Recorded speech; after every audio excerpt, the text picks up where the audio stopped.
Good morning, everybody. I'm flying solo today, so it's only Neil here for the latest episode of Talking Baldocks.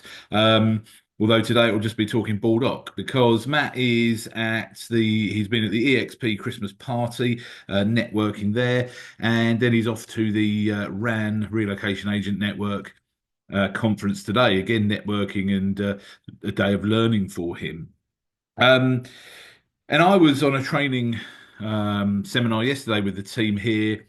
And so I wanted to talk today really about learning and training, but also about action and implementation and how without the action and implementation, everything else we do becomes a little bit insignificant, really. So yesterday I was on a training session hosted by or provided by Agent Rainmaker, and we had a great chap called Ali, who is their director of their Wolverhampton branch for concentric lettings, and it was all around lead conversion and converting. Let-only landlords into managed, and generally just making more sales within the business, both on the sales side and within the lettings business. Um, and even though me and Matt provide training to agents and coaching and consultancy, getting external training is also very important because sometimes if you're trying to train your team and they're constantly hearing your voice and it sounds a little bit like it's only your ideas, that is all well and good, and you need to provide internal training. But sometimes actually getting them to hear it from someone else is really, really powerful, and that's why we also use the services of external training companies with our own team.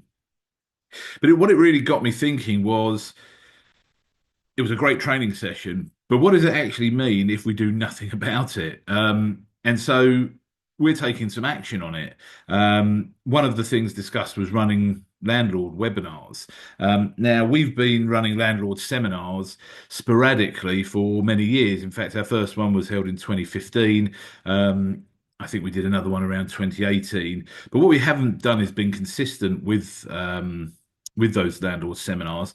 And then what we also haven't done is taken enough action in the follow-up surrounding those landlord seminars. And so it got me thinking, well, we've been on this training, the team have really enjoyed it. There's been some fantastic ideas come out of it. But actually, it would have been a total waste of investment from my point as the business owner, unless we take some action. And if you're going to take action, taking fast action is always best because you want it to have an impact while it's still fresh in everyone's brain.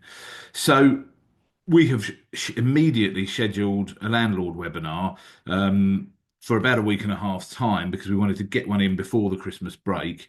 Now, yes, it's a little bit of a rush, but we've got material because we've run seminars previously. And we're gonna, we know how to run these things. We've got the strategy behind it. We've had the training.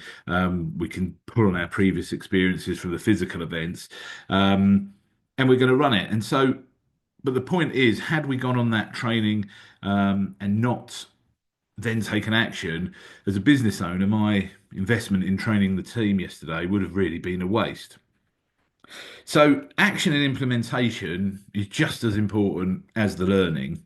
And I think that's just a really, really important point that I want to sort of hammer home on this podcast is that we can learn as much as we want and we can attend like Matt's today or yesterday he's been at the EXP conference and Christmas do, and then he's at the RAN conference today learning.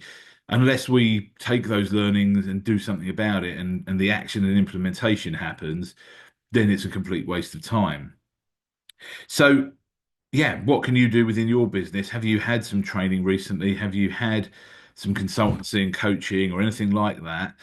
Are you taking the action because you're investing money in training, coaching, consultancy, whatever it may be? Even if it's you as the business owner training your staff internally, you're investing your time, which is essentially money, in doing so. And then are your team members taking action from what they've been learning? Are you ensuring people are taking the action on those things that they've learned? I think the other thing really, the reason it's quite powerful bringing external training in sometimes is because it offers your team a different perspective. If the team is constantly hearing your voice and your ideas and your vision, that is all well and good. And you need obviously a clear vision, and you need to be the leader of your business. But sometimes they become a little bit numb to it, I guess. And bringing in a fresh voice who's reinforcing what you're saying or bringing different ideas, different perspective, I think that can be really powerful. And so we're going to do that a lot more in our own business as well. Um, I think I want to talk about the follow-ups. When you do valuations, again, doing a valuation, you put a lot of work in marketing spend, time out door knocking, canvassing, etc., to get that valuation. Unless you then follow that valuation up, everything else that came before it is probably a waste of time unless the customer signs up there and then. So, we wouldn't do viewings and not follow them up. We don't do valuations and not follow them up. And so when you're going and learning at seminars, conferences, training, coaching, consultancy, whatever it may be, once you've been in that learning environment, you need to take the action. You need to follow up that training. And whether that's yourself as the business owner, you've had some coaching and consultancy, have you taken the action required to implement those things? If it's your team you've invested and you've given them training, have you then followed up with your team to make sure they're following up on that training and they are taking the actions required to give you an investment on that training? Because ultimately, training, coaching, consultancy, whatever it may be, attending conferences, it is an investment. It's either a time investment, a money investment, and any investment should see a return. The reason we're investing in our people is to help them to grow and to help our businesses grow. So, yeah, we wouldn't be doing, our day-to-day lives revolve around taking action and following up the viewings and giving the feedback, following up the valuation and trying to win that business. When you have training, let's take the action and actually implement it. But it's important to do that quickly whilst the training is still fresh in your mind, whilst you are buzzing from it, whilst you're excited, once the team are excited. That's the time to make these implementations.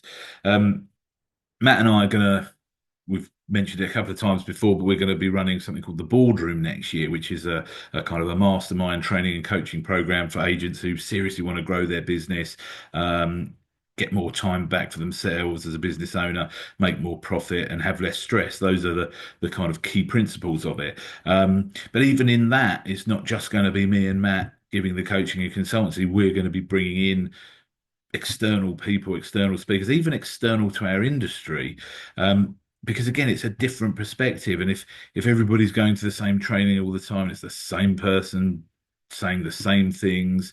There's nothing wrong with that in terms of the consistency of the message. And if training is correct, it's correct forever, really, unless something majorly changes within the industry. So there's nothing wrong with that. But sometimes we need to look outside of our industry as well and have external people come in who offer a different perspective and say, well, look, this works in this industry. Is that transferable over here? And frankly, running a business, it doesn't matter whether it's an estate agency, um, an accountancy practice, whatever the business may be, the framework is essentially the same as a business owner. We need marketing to drive leads. We need to understand the finances. We need to be able to convert those leads into customers. We need systems and processes to operate the business on a consistent basis, and so on and so on. And we've got a seven-step framework around that. But the point is, sometimes you need some external minds and external perspective just to show you that actually this does happen in other industries, and also we can pull information from other industries that we can then implement into our businesses in the estate and letting agency world. So, yeah, I think really I won't go on for sort of forever on this subject, but I just wanted to do a very quick podcast just to say, there is that famous phrase that the more you learn, the more you earn, which I fully believe in. But I think that only comes with action and implementation. And if you're going to go out and invest your money in learnings, you need to take action quickly and make those implementations as quickly as you can. So yeah, I hope that gives you a little bit of a fresh buzz and think, right, I have just been on a training course recently. I'm going to get my team to do this right now. Let's get this implemented. And just because we're coming up to Christmas is no excuse. Actually, now is a great time to be doing all this stuff in preparation of the new year. As I say, we had the discussion, should we just wait till the new year because it's going to be, are people going to be interested in landlord legislation, et cetera, just before Christmas? Well, we're just going to do it because number one, yes, I think they will because there's a lot happening in the rental market at the moment, which we can talk about. Um, but number two, even if nobody attends, it's a great training exercise for ourselves in running a webinar. We can record it, which then means we've got content that we can repurpose. So sometimes you've just got to do it. And we don't swear a lot on the podcast, but you just got to fucking do it. And that's like, JFDI. Sometimes you just have to get on and get things done. So hope that helps. We'll see you next week and have a good weekend.